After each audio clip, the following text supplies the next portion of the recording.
ഇന്ന് തന്നെ ഡൗൺലോഡ് ചെയ്യൂ. കാണൂ നിങ്ങളുടെ ഫേവറേറ്റ് ഷോസ്. ഇനി നമ്മൾ നീങ്ങുന്നത് അപ്പച്ചി ചൂണ്ടിക്കാണിക്കുന്ന വഴിയായിരിക്കണം. ചതി പറ്റണ്ട, ഞങ്ങളോട് സഹകരിക്കണം.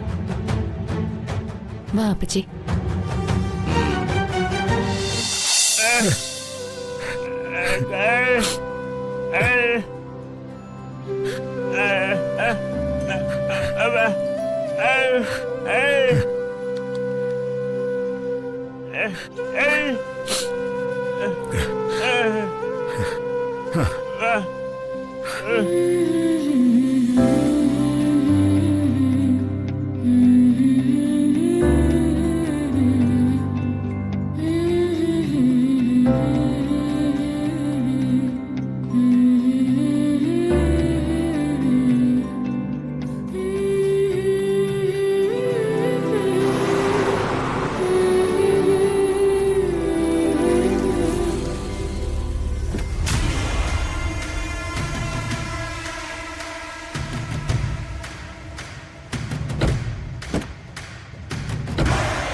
പെട്ടി തരിക്കുന്നേ. ഓ ശരി. ഓക്കെ ശരി മാഡം.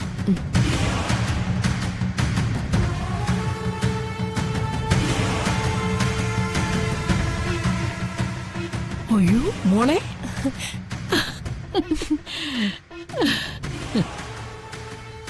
അകത്തേക്ക് വാ.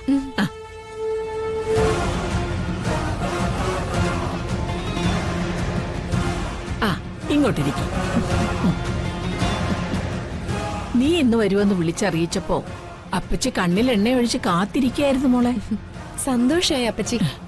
എന്റെ വരവിനെ പ്രതീക്ഷിച്ച് കാത്തു നിൽക്കാൻ ഇവിടെ അപ്പച്ചിയെങ്കിലും ഉണ്ടല്ലോ. അപ്പച്ചിയെങ്കിലും എന്നെ മനസ്സിലാക്കുന്നുണ്ടല്ലോ, അതാണ് എനിക്കൊരു ആശ്വാസം. നീ തിരിച്ചെത്തിയ ആശ്വാസം എനിക്കുണ്ട്. വീട്ടിലെല്ലാവർക്കും സുഖം തന്നെയല്ലേ? പരമസുഖം. അമ്മയ്ക്ക് സഹോദരങ്ങൾക്കൊപ്പം യാത്രകളൊക്കെ പൊടി പൊടിച്ചു. മൂന്നാറിലും ഊട്ടിയിലും കൊടൈക്കനാലിലും ഒക്കെ പോയി. ആഹാ, ഇതിനിടയിൽ അത് സംഭവിച്ചോ?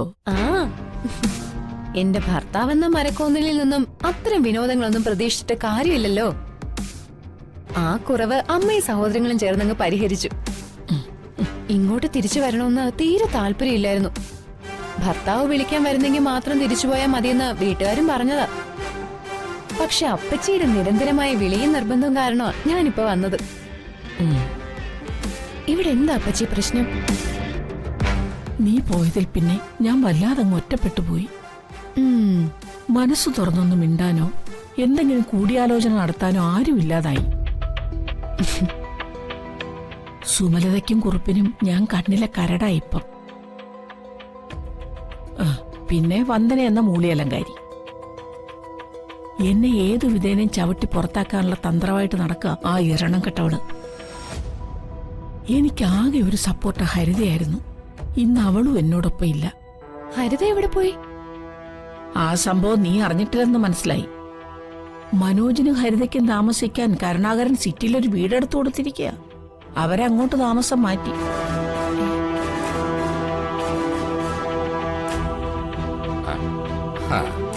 ഓ,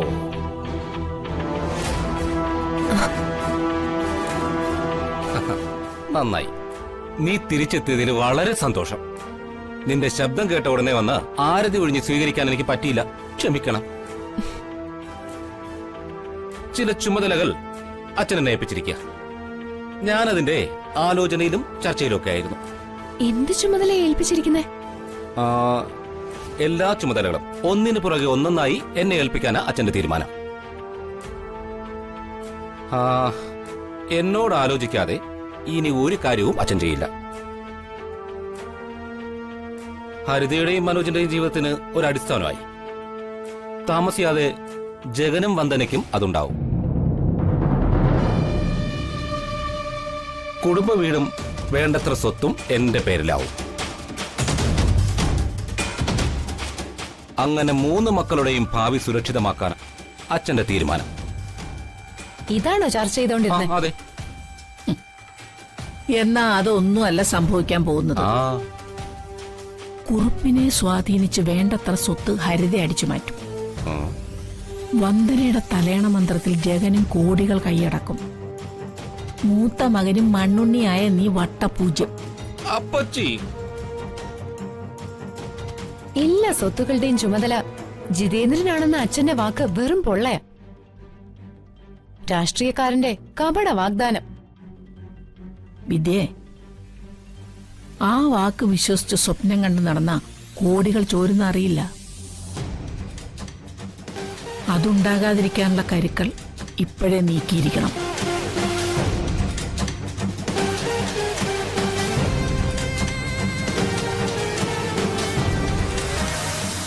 ഇനി നമ്മൾ നീങ്ങുന്നത് അപ്പച്ചി ചൂണ്ടിക്കാണിക്കുന്ന വഴിയായിരിക്കണം.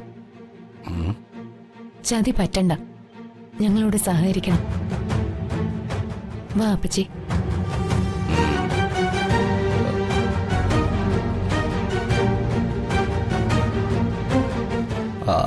ആ പറഞ്ഞത് സത്യമാണെങ്കിൽ ഞാൻ ഇന്ന് വരെ കാണാത്തൊരു മുഖം അച്ഛനുണ്ടല്ലോ. ആ, അപ്പച്ചി നുണച്ചിയും കൂട്ടിയടി ഉണ്ടാക്കുന്നവളുമാണ്. എന്നാലും ജീവന്റെ ജീവനായ വിദ്യയെ അവർ ചതിക്കുമെന്ന് തോന്നുന്നില്ല. നോക്കാം.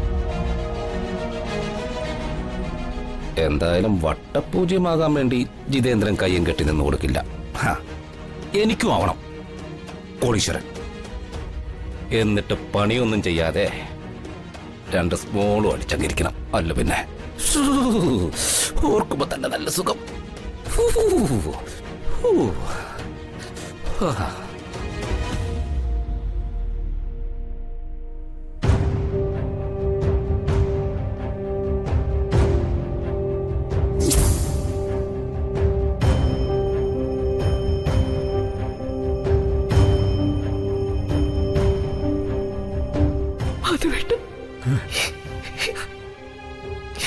എന്റെ ശരീരം മാത്രമേ പണിയിറങ്ങുന്നുള്ളൂ. എന്റെ മനസ്സ് മാധവേട്ടന്റെ കൂടെ തന്നെ കാണും.